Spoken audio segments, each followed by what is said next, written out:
স্বামীর অনুমতি ছাড়া কোন স্ত্রী যদি এই তিনটি কাজ করে, নবীজি বলে দিয়েছেন এই নারীগুলো আল্লাহর জাহান্নামে চলে যাবে, সে কোনোদিনও জান্নাতের ঘ্রাণও পাবে না। এই তিনটি কাজের সঙ্গে কোন মা বোনেরা লিপ্ত আছেন কিনা একটু মিলিয়ে নিবেন। নাম্বার 1, 1 নম্বর হলো স্বামীর অনুমতি ছাড়া কোন স্ত্রী নফল নামাজ এবং নফল রোজাও রাখতে পারবে না। আপনি দেখা যায় আপনার স্বামী সারাদিন কষ্ট করে বাসায় ফিরেছে, আপনি কি করলেন?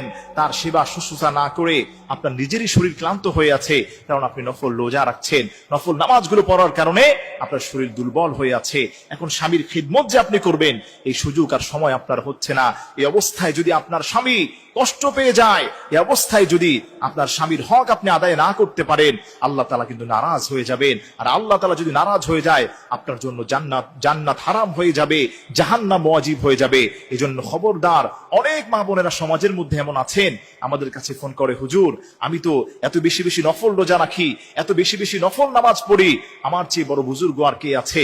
ওই সমস্ত মা এবং বোনদেরকে আমি হাত মিনতি করে অনুরোধ করব, মেহেরবানি করে নফল রোজা নফল নামাজ পড়ার আগে অবশ্যই স্বামীর অনুমতি নিয়ে নিবেন। আপনার স্বামী তো আর ফিরআউন নয়, আপনার স্বামী তো আর এই সমস্ত আবু জাহেলের মতো নয়। আপনার স্বামীর থেকে আপনি অনুমতি নিয়ে, অনুমোদন নিয়ে আপনি নফল রোজা এবং নফল সিয়াম এবং নামাজগুলো আপনি পড়বেন। যতটুকু সম্ভব স্বামীর খিদমত করার পরে আপনি এটা করার চেষ্টা করবেন। যদি না করেন, স্বামী যদি অসন্তুষ্ট থাকে, দেখা যায় স্বামী আপনাকে বলল যে একান্ত আমাকে সময় দাও, আপনি বললেন যে আমি রোজা রেখেছি, রমজান মাস ছাড়া এই নফল ইবাদত করার কারণে স্বামীর চাহিদা আপনি পূর্ণ করতে পারলেন না, আল্লাহ রাব্বুল আলামিন আপনার উপর লানত বর্ষণ করবেন, আল্লাহ সুবহানাহু ওয়া তাআলা আপনার উপর রাগান্বিত হয়ে যাবেন। এজন্য আপনার কাছে আমার অনুরোধ থাকবে, নফল সিয়াম এবং নামাজ পড়ার ক্ষেত্রে অবশ্যই স্বামীর অনুমতি নিয়ে করবেন। অনুমতি না নিয়ে করলে আল্লাহ তাআলা আপনার উপর অসন্তুষ্ট হয়ে যাবেন। আর আল্লাহ যদি আপনার উপর অসন্তুষ্ট হয়ে যায়, আপনাকে জান্নাতে কেউ দিতে পারবে না, জাহান্নাম আপনার জন্য ঠিকানা হবে। এরপরে 2 নম্বর হলো, নারীরা যে কাজটি করার কারণে আল্লাহ তাআলা তাদেরকে জাহান্নামে নিক্ষেপ করবেন, স্বামীর অনুমতি ছাড়া স্বামীর সম্পদ যদি কোনো নারী দেখা যায় বাপের বাড়ি পাঠাচ্ছে, বিভিন্ন জায়গায় টাকাগুলো লাগাচ্ছে, হারামের মধ্যে লিপ্ত হচ্ছে, কোন নারী যদি স্বামীর অনুমতি ছাড়া এই সমস্ত টাকাগুলো দেখা যায়, যদি এমন হয় যে স্বামী কৃপণতা করে খরচের টাকাগুলো দিতে চায় না, নিজের ছেলে সন্তান মেয়ে সন্তানের খরচগুলো ঠিক মতো বহন করতে চায় না, ওই সময়টা তো ভিন্ন। কিন্তু যদি কোনো নারী এমন করে স্বামীর কাছ থেকে অহরহ টাকা নিচ্ছে, এই টাকাগুলো নিয়ে বাপের বাড়িতে খরচ করছে, নিজের ব্যক্তিগত কোনো দরকার নেই তারপরও সেখানে অহেতুক খরচ করছে, স্বামীর অনুমতি ছাড়া যদি এই কাজটা আপনি করেন, আপনি জাহান্নামী হয়ে যাবেন। এরপরে নাম্বার 3 হচ্ছে যে কাজটি করার কারণে আপনি জাহান্নামী হয়ে যাবেন।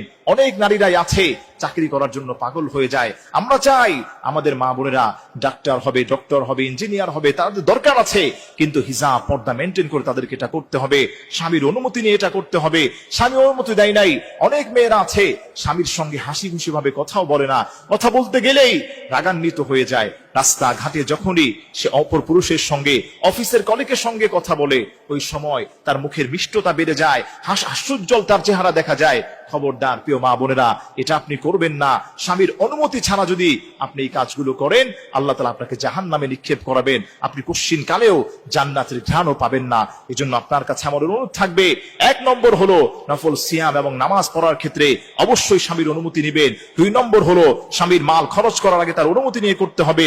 3 নম্বর হলো আপনি চাকরি করার আগে অবশ্যই স্বামীর অনুমতি নিয়ে আপনাকে এটা করতে হবে।